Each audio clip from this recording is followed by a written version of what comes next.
Tudo começou com a Forjadura dos Anéis. Mas será que foi realmente assim?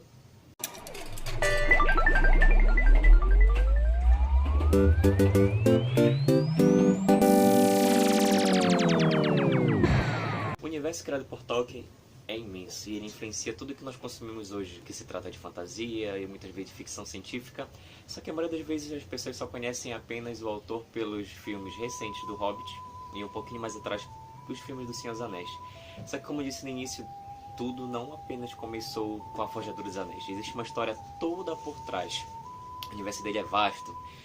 Por ordem de lançamento dos livros, começou a ser escrito e foi lançado o livro Hobbit. Depois fez tanto sucesso que os editores deles pediram mais, mas muitos anos depois que ele trouxe a trilogia, a princípio seria apenas um livro, mas de tão grande, tão magistral que a obra ficou, foi dividido em A Sociedade do Anel, As Duas Torres e O Retorno do Rei.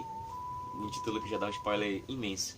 Só que durante toda a vida do Tolkien, ele como, digamos, acho que o primeiro nerd, o primeiro escritor assim que criou um universo fantástico, ele passou a vida toda dele criando línguas e universos e povos que faziam parte da Terra-média.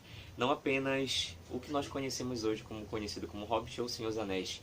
O filho dele, depois da morte do pai, ele pegou e compilou tudo e criou esta obra aqui. Compilou, editou essa obra aqui, que é chamada Silmarillion. E de que se trata esta obra?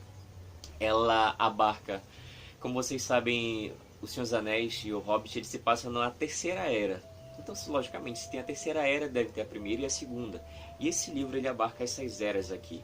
E qual é o assunto principal dele? A gente vê que O Senhor dos Anéis ele é um mundo em ruínas, ele é um mundo que já foi.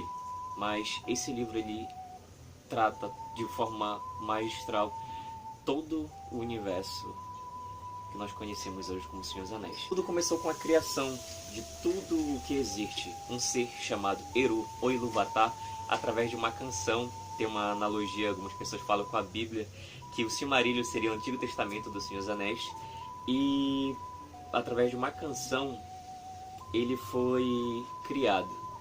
Deus, ou Ilúvatar, ou Eru, como você quer chamar, ele entoou uma canção e foram criados o mundo espiritual, ou seres chamados Valar. Posteriormente ele criou outra classe inferior aos Valar, chamado de Maiar. E a partir desses seres, tudo então vai ter, o mundo dos Senhor dos Anéis ele vai ser colocado em marcha.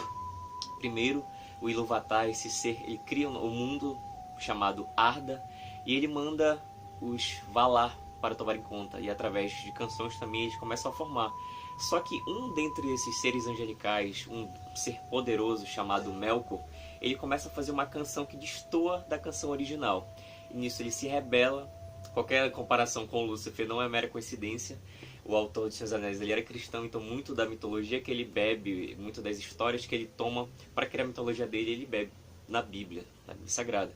Então, esse ser chamado Melkor, ele vem aqui para Arda e ele começa a destruir o que os outros maias estavam acontecendo.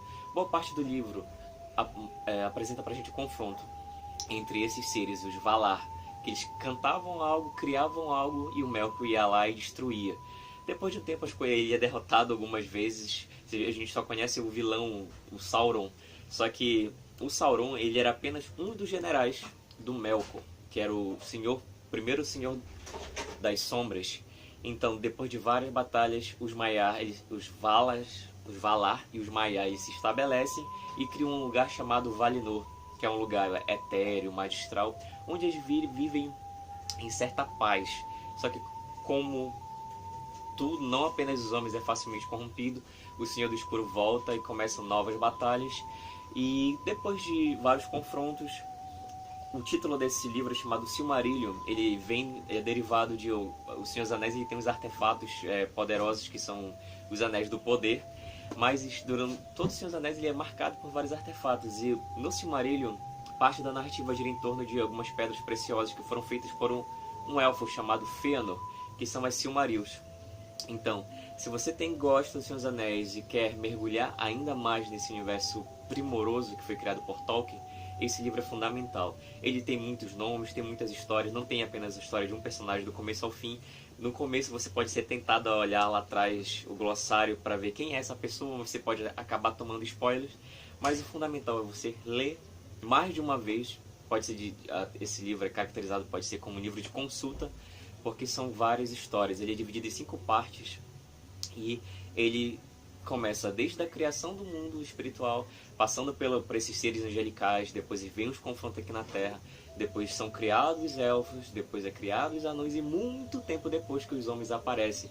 Certas respostas, certas perguntas que nós temos de, digamos, da onde vem aquela árvore branca, da onde vem os anões, que foi que criou isso, que foi aquilo, eles são qual a origem daquela aranha que pega o Frodo num dos filmes.